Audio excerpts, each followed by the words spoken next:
So we finally have the TDE secured to the garage wall. A couple of aircraft cables, ledger wall into the wall, a chain, and actually it's pretty easy to raise and lower with this rope. And as yet another fail-safe, I've got a block here. Inside we found not too bad here on the HF section. I mean, it's dirty, rusty, corrosion in normal places. Switch contacts are all dirty, will have to be cleaned. Roller coils, we'll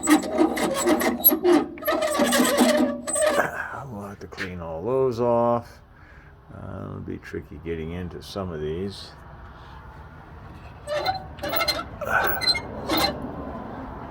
Lots of moving contacts.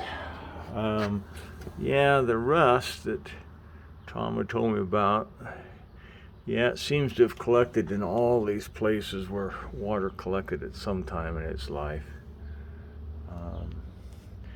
Working on a keying relay issue right now. It's held up solid. Trace it to this. That goes to the push-to-talk relay, which I'll have to swing this panel back up, take the front panel off to get to that. Here in the medium frequency side, yeah, there's lots of work to do if it can be accomplished.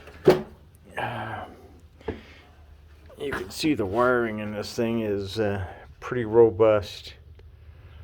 All the wiring was run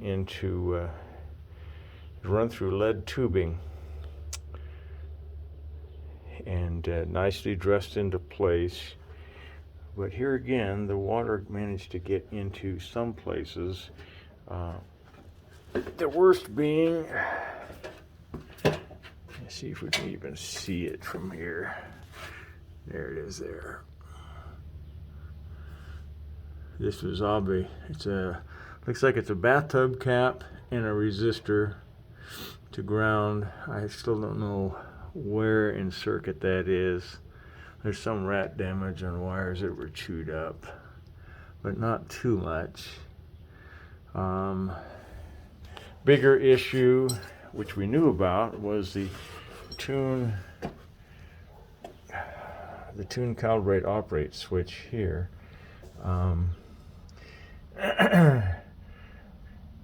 Apparently the detent plate wasn't working for it to spring lock into its 3 positions. So Andy had to take the 7 position off of the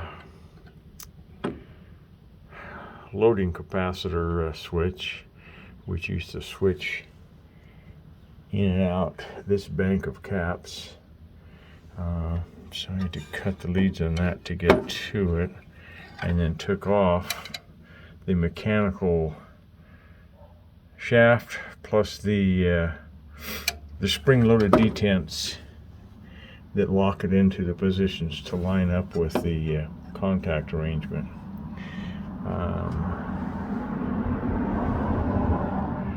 The other main item missing is the C131 big variable capacitor that came all the way up to the back here. It's about 16 inches long, 300 picofarad. Anyhow, I'm going to try making a new detent plate for this one out of a switch that Tom WA6OPE gave me, same style switch. I think I can take just the front end detent assembly off of it and go ahead and file 3 notches to match the 72-degree spread the original one was on that. Yeah, anyhow, it would be nice to get the medium frequency side going again, but a lot of work.